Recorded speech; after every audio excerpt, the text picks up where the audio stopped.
Hello Italian প্রবাসী ভাই ও বোনেরা, কেমন আছেন সবাই? আশা করি সকলে ভালো আছেন। আজ আপনাদের জন্য নিয়ে আসলাম ইতালিয়ান কিছু গুরুত্বপূর্ণ বিপরীত শব্দার্থ। তাহলে চলুন শুরু করি।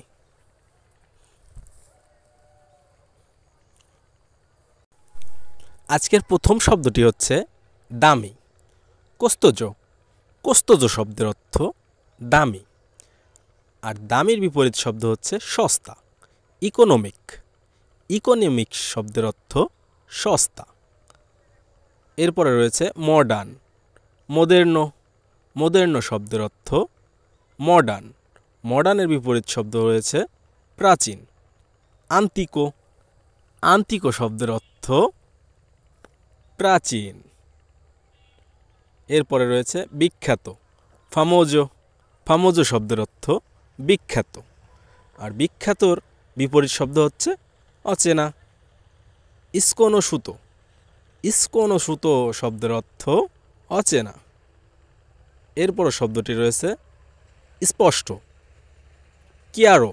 কিয়ারো শব্দের অর্থ ইতালিয়ান ভাষায় স্পষ্ট। স্পষ্টের বিপরীত শব্দ হয়েছে অস্পষ্ট। পকো কিয়ারো। পকো কিয়ারো শব্দের অর্থ অস্পষ্ট। এরপরে রয়েছে সাদা। সাদা শব্দের অর্থ বিয়ানকো। বিয়ানকো শব্দের অর্থ ইতালিয়ান ভাষায় সাদা। সাদার বিপরীত শব্দ হচ্ছে কালো। নেরো। নেরো শব্দের অর্থ কালো। অনেক। অনেক শব্দের অর্থ ইতালিয়ান ভাষায় মোলতো। অনেকের বিপরীত শব্দ হচ্ছে অল্প। অল্প শব্দের অর্থ পকো। পকো শব্দের অর্থ অল্প। এরপরে শব্দটি রয়েছে চালাক। চালাক শব্দের অর্থ ইন্টেলিজেন্তে।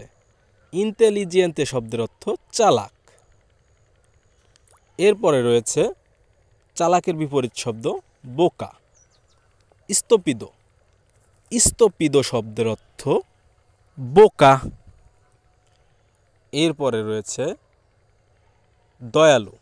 দয়ালুকে আমরা ইতালিয়ান ভাষায় বলবো জেনে জোরো। জেনে জোরো শব্দের অর্থ দয়ালু। দয়ালুর বিপরীত শব্দ রয়েছে কৃপণ। কৃপণকে আমরা ইতালিয়ান ভাষায় বলবো আভারো। আভারো শব্দের অর্থ কৃপণ। এরপরে শব্দটি রয়েছে ভারী।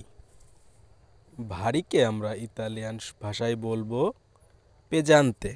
পেজান্তে শব্দের অর্থ ভারী, আর ভারীর বিপরীত শব্দ হালকা। তাহলে হালকাকে কি বলবো? লিজ্জেরো। লিজ্জেরো শব্দের অর্থ হালকা। মা। মাদ্রে। মাদ্রে শব্দের অর্থ ইতালিয়ান ভাষায় মা। এরপরে রয়েছে মার বিপরীত শব্দ বাবা। পাদ্রে। পাদ্রে শব্দের অর্থ ইতালিয়ান ভাষায় বাবা। আগে। আগে শব্দের অর্থ প্রিমা। প্রিমা শব্দের অর্থ আগে। আগের বিপরীত শব্দ পরে। দোপো। দোপো শব্দের অর্থ পরে। সহজ। সহজ শব্দের অর্থ ইতালিয়ান ভাষায় সিম্পলিসি। সিম্পলিসি। সিম্পলিসি শব্দের অর্থ সহজ। সহজের বিপরীত শব্দ হচ্ছে কঠিন। ডিফিচিলে।